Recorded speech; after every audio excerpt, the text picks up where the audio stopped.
ved at spille flygel er vendt tilbage til hjemmet i Svenstrup, hvor musiklærer Brian Boutrup sidder bag tangenterne. Nu kan jeg spille på flygel, og selvom der er andre i huset, så kan de holde ud og høre på det. Det er ikke nogen koncertsalsoplevelse længere. Men sådan har det ikke altid været. Familien Boutrup flyttede i 2014 ind i deres nybyggede drømmehus. Men allerede ved overtagelsen af huset stod det klart for parret, at valget af profilbrædder i loftet betød, at akustikken i det nye hus lod meget tilbage at ønske. Det var faktisk allerede dagen inden vi overtog huset, at vi fandt ud af, at der var rigtig dårlig lyd herude i køkkenalrummet. Dengang at gulvpappet blev fjernet, så kunne vi høre det med det samme.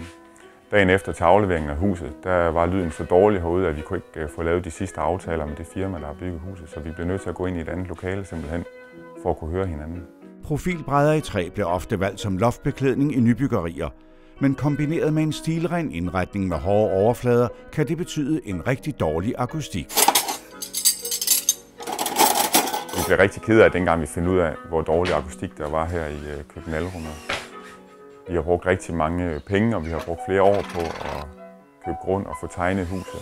Vi har lagt rigtig meget arbejde i det.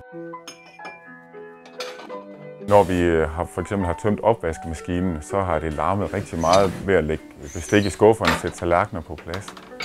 Køleskabet larmer mere, fordi lyden fra køleskabet og fryser, det står og bliver kastet frem og tilbage mange gange. Det bliver ikke stoppet af noget.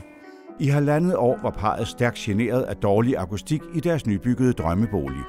Og efter grundige overvejelser besluttede Heidi og Brian at udskifte lofterne i hele huset med Trolltekt akustikplader. Heidi og Brian valgte Trolltekt af typen ultrafin hvid, efter at de via Trolltekts hjemmeside havde fået kontakt til snedkermester Erik Kjeldsen, der er certificeret Trolltekt akustikfagmand, og dermed kunne rådgive parret om, hvordan de fik bedre lyd i boligen.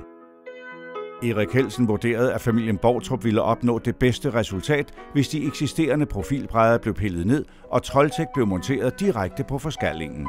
Som Trolltekt akustikfagmand har jeg fået en indsigt i, hvordan man løser opgaven mest korrekt og mest hensigtsmæssigt for kunden, sådan at kunden får nogle lige linjer igennem alle rum i huset.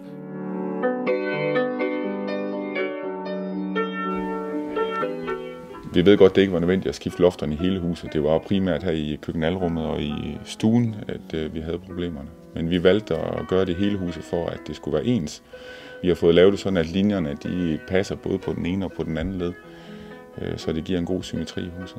Efter opsætningen af de nye Trolltekt-lofter er der igen blevet rum til både musik og mange gæster i hjemmet i Svenstrup.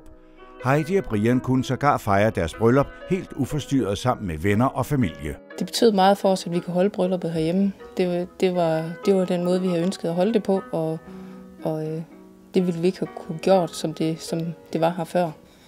Tidligere oplevede vi, når vi havde gæster, så var der utrolig meget larm, og vi havde svært ved at høre, hvad hinanden sagde. Nu kan vi være op til 20 mennesker, uden at vi synes, det er et problem, og man kan nemt høre hinanden. Vi føler, at vi har fået det hus, vi drømte om, inden vi gik i gang med hele byggeriet. Du kan få mere at vide om, hvordan du kan skabe bedre akustik i din bolig på www.trolltekt.dk. Her kan du også finde nærmeste forhandler, ligesom du kan finde din lokale akustikfagmand.